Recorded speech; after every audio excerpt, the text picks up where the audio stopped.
बगलापुर में एक दुकानदार रहता था मोतीलाल। उसकी किराने की दुकान थी। गांव की सबसे पुरानी, लेकिन ज्यादातर ग्राहक उसकी दुकान पर आते। एक दिन वह अपनी दुकान से घर जा रहा था, तभी उसे पेड़ के नीचे गधे का बच्चा दिखा। वह चलकर उसके पास गया और उसके पास जाकर कुछ सोचने लगा। थोड़ी देर में वह घर आ जाता है, लेकिन गधे को साथ लेकर, और बाहर से वह अपनी पत्नी रोशनी को आवाज देता है। उसकी पत्नी बाहर आती है। वह गधे को देखकर काफी हैरान हो जाती है। अरे, आप इस गधे के बच्चे को साथ क्यों लाए हो? इसका क्या करोगे?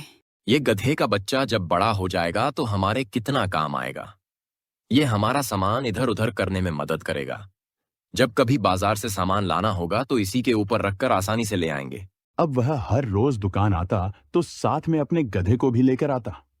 जैसे जैसे समय बीत गया, उसी तरह उसका गधा अब बड़ा हो गया। अब वह सारा सामान उस पर लाद देता। मोतीलाल ने उसका नाम भोला रखा। भोला को वो रोज अपने सामान की बोरियां ढोने के लिए इस्तेमाल करता। भोला थोड़ा सीधा था पर चालाक भी, बस बोल नहीं सकता था, वरना बहुत कुछ कहता। भोला रोज गांव के बाजार से आटा, दाल, चीनी उठाकर लाता।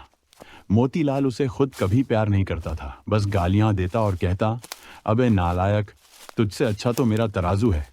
लेकिन भोला हर चीज ध्यान से देखता था। कौन कितना सामान लेता है, किसका उद्धार बाकी है, कौन चोरी करता है।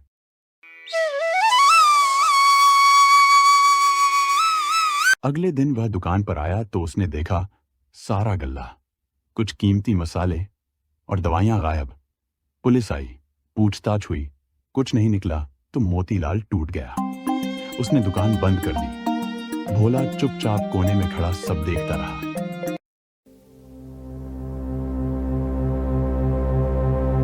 अगली रात भोला चुपचाप घर से निकला, किसी को नहीं पता कैसे।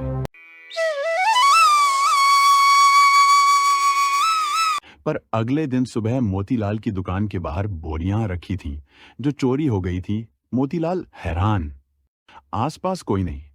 दूसरी रात फिर यही हुआ। वह सोचने लगा, आखिर यह सब कर कौन रहा है।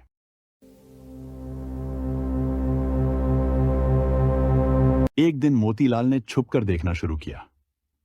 रात 1 बजे भोला चुपचाप उठता और अपने घर से चला जाता, पर इस बार उसका पीछा मोतीलाल करता है।